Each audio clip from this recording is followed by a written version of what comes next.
Cette revue vous est en partie présentée grâce à Kaya Boutique, votre source pour tout ce qui touche les univers Star Wars, Marvel, DC Comics, G.I. Joe et bien plus. They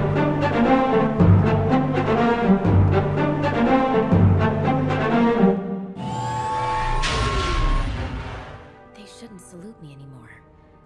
Not since I left the Order. It doesn't matter to them. It's a sign of respect. They know what you went through for them, day after day, battle after battle. Loyalty means everything to the clones.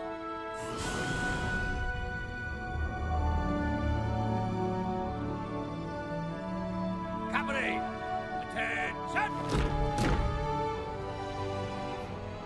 Go ahead. They've been waiting to see you. Bonjour les Jedi et bienvenue sur Star Wars Artefact. Mon nom est Dominique alias Lord Doom et aujourd'hui nous faisons la revue du casque de Clone Trooper du 332e bataillon de la Black Series tel que nous avons pu le voir dans la toute dernière saison de la série animée The Clone Wars. Le casque de clone du 332e bataillon, aussi connu sous le nom d'Ahsoka Trooper, a été mis en vente au mois d'août 2023 et est le 25e casque de la Black Series. Il se vend pour la somme de 135 $ US, 190 $ canadiens ou pour environ 130 €.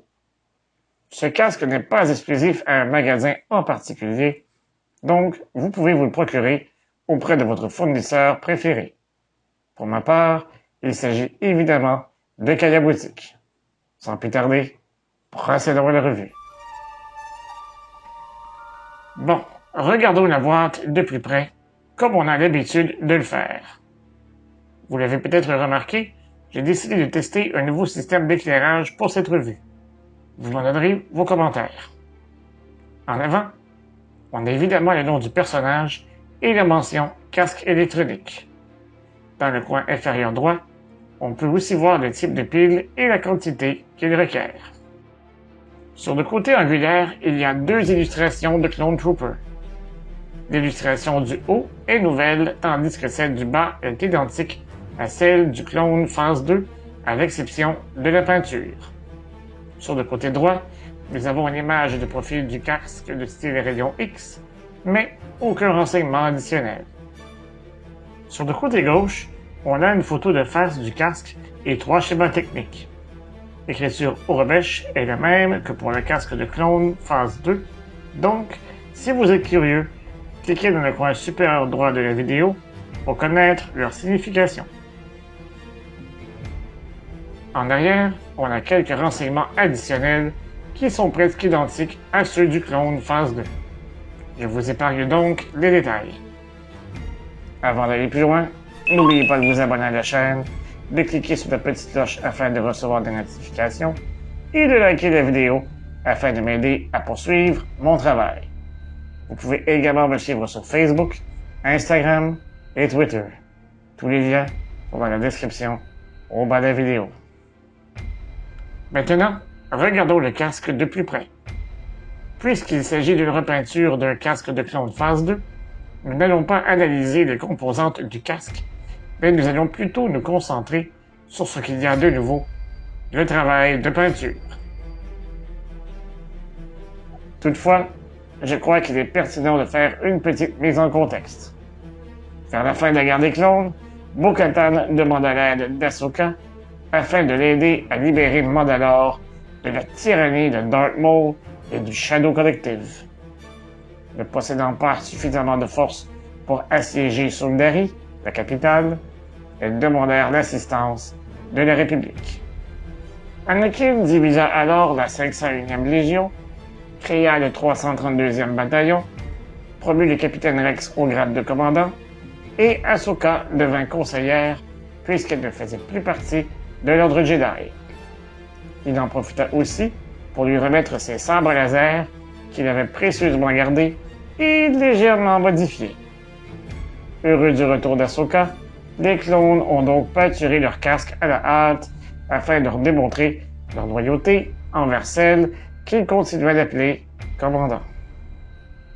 La peinture du casque démontre très bien que le travail a été fait à la hâte. Sur le dessus, la peinture orange a été appliquée de manière à recréer les marques blanches sur le front d'Ahsoka. On peut très bien voir les coups de pinceau ainsi que les endroits qui n'ont pas reçu une deuxième couche. Il en va de même pour le devant du casque. Les endroits qui n'ont reçu qu'une seule couche possèdent une teinte orangée plus pâle que ceux qui en ont reçu deux. Certains endroits n'ont même pas reçu de peinture.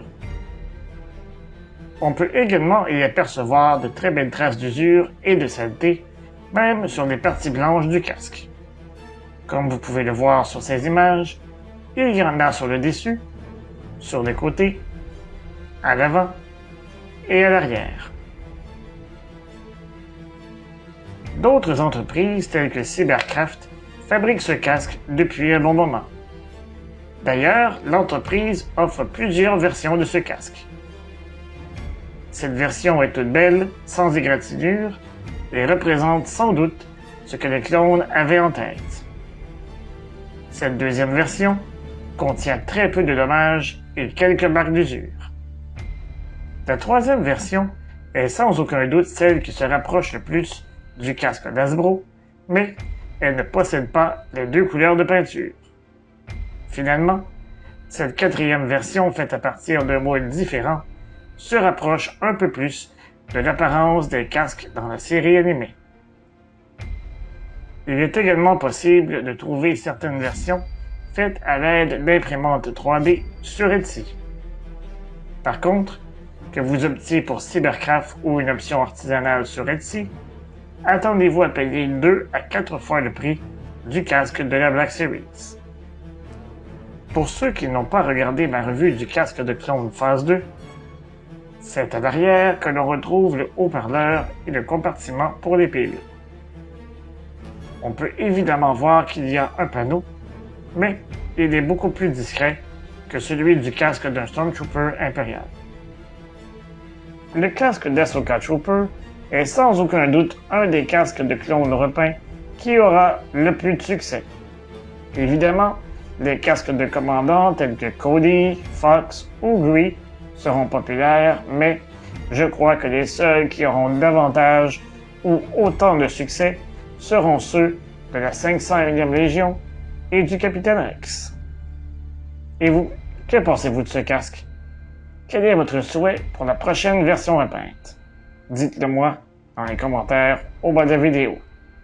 Si vous avez apprécié cette revue, vous pouvez peut-être nous offrir un super merci ou un super thanks afin de nous aider à vous présenter du nouveau contenu semaine après semaine.